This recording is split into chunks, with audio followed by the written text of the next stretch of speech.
ভারত হেসে খেলে কাঁদিয়ে নাচিয়ে উড়িয়ে ঘুরিয়ে পাকিস্তানকে 61 রানে হারিয়ে দিল। সবকিছু দেখে যা মনে হচ্ছে ভারত পাকিস্তান খেলাকে কি এখনো রাইভালরি বলা যেতে পারে, যেখানে result attack. India beat Pakistan once again, India into the super 8। নমস্কার, আমি প্রীতিশ, আপনাদের স্বাগত জানাই ক্রিকেট স্ট্র্যাটেজিতে। যতটা মনে করা হয়েছিল তার একটুও ধারে কাছে গেল না ভারত পাকিস্তান ম্যাচের উত্তেজনা। বিশ্রী ক্রিকেট, অবধারিত হার, লজ্জার পরিস্থিতিতে পড়েছে পাকিস্তান ক্রিকেট। তাই পাকিস্তান ক্রিকেট সমর্থকরা বলতে চাইছে পাকিস্তান যেভাবে হারলো তার থেকে তো তাদের বয়কট করাই ভালো সিদ্ধান্ত ছিল। চলুন একবার দেখে নিই ভারত পাকিস্তান ম্যাচে কি কি ঘটেছে। তার আগে ঝটপট করে দিন এই ভিডিওতে কি লাইক আর চ্যানেলটিকে করে দিন please subscribe. Pakistan only toss जीता था और भारत ने तो मैच दिल दिमाग राइवलरी सब कुछ जीत लिया।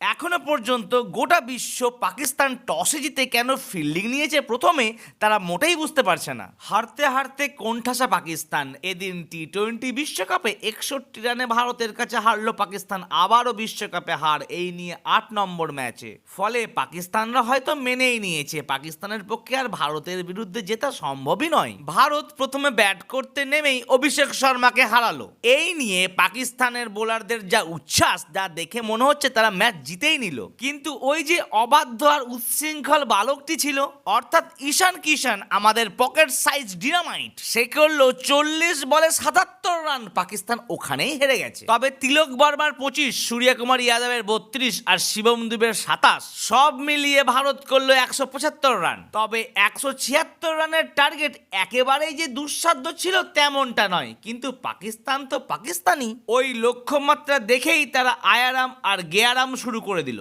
পাকিস্তান বাজে দল, কিন্তু মাত্র 114 রানে গুটিয়ে যাওয়ার মতো এতটা বাজে দল হয়ে গেছে তারা। দুর্দান্ত রান করেছে ভারতের প্রত্যেকটি বোলার। হার্দিক পান্ডিয়া, জসপ্রীত বুমরা, অক্ষর প্যাটেল, বরুণ চক্রবর্তী, তারা 2টি করে উইকেট নেয়। আর কুলদীপ যাদব আর তিলক বর্মা নেয় 1টি করে উইকেট। ভারত যা পারফরমেন্স করছে তা দেখে যা মনে হচ্ছে 2026-এর টি-20 ওয়ার্ল্ড কাপে চ্যাম্পিয়ন হওয়া জাস্ট সময়ের অপেক্ষা। কি বন্ধুরা, আমি কি কিছু ভুল বললাম?